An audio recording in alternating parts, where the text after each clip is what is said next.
که چېرته تاسو د شعبان د میاشتې د روژو فضایل واورېدل لازماً به روژې نیسئ. دومره ناشنا فضایل دي. که تاسو د شپې د عبادت پکې فضایل واورېدل او یوه شپه تاسو د الله پاک بندګي وکړله، د شپې څه حصه ګینټه، نیمه ګینټه، شل منټه تاسو د هغې ثوابونه واورئ، لازماً به تاسو هماغه دغه بندګي د الله پاک کوئ.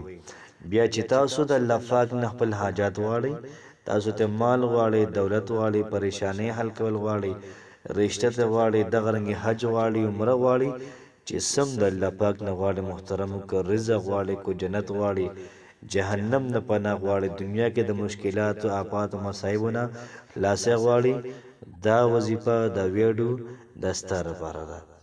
کوشش وکړئ په خپل هم دا وظیفه وکړئ، ملګرو سره هم شیر کړئ. بسم الله الرحمن الرحیم. شروع کوم د ډیر زیات بخونکي او د ډیر زیات مهربان رب په نوم باندې. السلام علیکم ورحمت الله وبرکاته. امید در کوم چې تاسو ټول په ټیک ټاک الله پاک خوشاله آباد ساته. الله پاک دې زمونږ او تاسو ټول مشکلات د ختم کړي او څومره پریشانۍ دي، څومره حاجات دي، الله پاک د محترمو حاجات پوره کړي او پریشانۍ د الله پاک ختم کړي. نن چې کوم محترمو مون ټاپک دی د رجب د روزو حواله سره، ډېر مرګري تپوس کوي چې یاره رجب کې منګ روزه 1919 ثواب الله پاک موږ راکړي. یاد ساتئ چې فرمای الرجب شهر الله، رجب د الله پاک میاشت ده. من اکرمه فقد اکرمه الله. څوک چې د میاشتې اکرام کوي، الله پاک به د انسان اکرام او عزت وکړي په دنیا او په آخرت کې. محترمو دومره زبردست، دومره اعلی میاشت نبی کریم صلی الله علیه و آله وسلم په دې کې روزي نیولې. که تاسو د فضایل واورېدل نو لازماً به تاسو د روزي نیسئ. دومره ناشنا فضایل دي. د شپې د عبادت کو تاسو ثوابونه واورېدل نو تاسو به هماغه د شپې د الله پاک بندګي وکوئ. پیغمبر علیه الصلاۃ والسلام فرمایي واورئ ای خلکو، رجب د الله پاک میاشت ده، شعبان زما میاشت او رمضان زما د امت میاشت ده.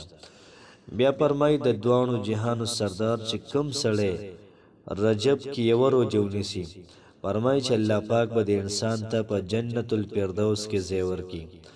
کم انسان په کې 2 روزې ونیسي، فرمایي چې په دنیا کې څومره غرونه دي، دې غرونو د چند ثواب الله پاک د انسان ته ورکړي. او دغه رنګ فرمایي که څوک 3 روزې په رجب کې دا ونیسي، الله پاک به د دې انسان او د جهنم ترمنځ یو خندق دا محترم خایل کی چې هغه یو خندق اکنده دا به ډیره زیاته غټه وي. فرمایي چې کوم سړی 4 روزې ونیسي په رجب کې، الله پاک به د پیټنو نه بچ کړي، الله پاک به د بلاګانو نه بچ کړي، د لیونتوب نه، د جزام نه، د برس نه، او دغه رنګې د برګي د مرض نه، د دجال چې کومه پیټنه ده د هغې نه الله پاک د انسان دا بچ کړي. او کوم سړی 15 روزې د ونیسي، الله پاک به په د انسان باندې د قبر عذاب محترم او دا بیا اسانۍ. او کوم سړی چې 6 روزې ونیسي په رجب کې، الله پاک به د قبر نه په داسې حالت کې راپاسي چې مخ به د 14مې شپې د سپوږمۍ په شان محترم او دا پړقېږي. او کوم سړی چې 7 روزې دا په دې میاشت کې ونیسي، الله پاک به د جهنم 7 دروازې په دې انسان باندې بند کړي، دا انسان به جهنم ته ځي نه. او کوم سړی چې 8 روزې ونیسي، الله پاک به د دې په بدل کې د جنت 8 دروازې دا به ته کولاو کړي. کوم سړی چې محترمو 9 روزې دا په رجب کې ونیسي، فرمایي چې الله پاک به د قبر نه انسان په دې حالت کې راپاسي چې دا به لا اله الا الله محمد رسول الله دا ذکر محترم کوي.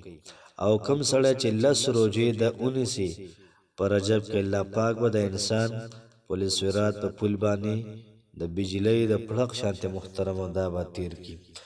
نو ډیره زیاته بهترینه، ډیره زیاته اعلی، ډیره زیاته عظیم شان میاشت. کوشش وکړئ چې په دې کې محترم دا روزې لازم ونیسئ. رسول الله صلی الله علیه و آله وسلم فرمایلی دي چې په جنت کې یو نیر دی، دا غي نوم رجب دی. د هغې اوبه د پیو نه سیوا سپینې دي او دغه رنګې د واورې په شانتې یخ دي او د شاتو نه ډېرې زیاتې خوږې دي. کم سړی چې په رجب کې محترمو روژه نیسي الله پاک به دغه نهر نه د انسان ته اوبه ورکوي. نو څومره ناشنا خبره شو دې نه پته م لګي انسان به جنت ته دا به لازمن ځي. او ډیره ناشنا خبر ده چې کم سړی د شپې پکې بندګي کوي، کم سړی د شپې بندګي کوي هغې له څونه ثواب ورکوي. حضرت ثوبان رضی الله تعالی عنه فرمایي چې یو ځل نبي کریم علیه الصلاة والسلام په یو څو قبرونو باندې تیر شو. نبی کریم علیه الصلاة والسلام په جړا شو ویې ویلې ای ثوبان په دې خلکو باندې خو ډېر زیات سخت عذاب شروع دی. وایي ما دعا وکړه د الله پاک نه چې په دوی باندې د عذاب دا سپک کړي. ای ثوبان تا ته پته شته دی که چېرته دې خلکو د رجب یوه روژه م نیولی وي یا په رجب کې یوه شپه بندګي د الله پاک کړی وي یا څه ناڅه بندګي په دغه شپه کې کړی وي په دوی به د عذاب نه وي. وایي ما عرض وکړو د الله رسوله آیا یوه روژه څوک دا ونیسي په رجب کې الله پاک په هغه باندې د قبر عذاب ختموي؟ نبی کریم علیه الصلاة والسلام او د کوم ذات په قبضه کې چې زما ساه ده کو څوک یوه روژه ونیسي یا یوه شپه پکې بندګي وکړي نو الله پاک به د جهنم نه ازادۍ د قبر عذاب دا به الله پاک نه ورکوي. محترمو ډېره زیاته بهترینه ډېره زیاته عظیمه شانه میاشت ده او د روژو پکې ډېر زیات اجر و ثواب دی. د شپې پکې د بندګۍ ډېر زیاته بهترین او اعلی ثواب. کله هم تاسو د شپې بندګي وکئ ماسخوتن د لمانځه نه بعد یو نیمه ګنټه کښېنئ او د الله پاک حمد و ثنا ووایئ، بیا 11 پېرې درود ابراهیمي ووایئ، بیا دغه رنګې 140 پېرې حسبنا الله ونعم الوکیل ووایئ، بیا د هغې نه بعد 11 پېرې درود ابراهیمي ووایئ. بیا چې کومه دعا کوئ دا به لازماً الله پاک قبلوي.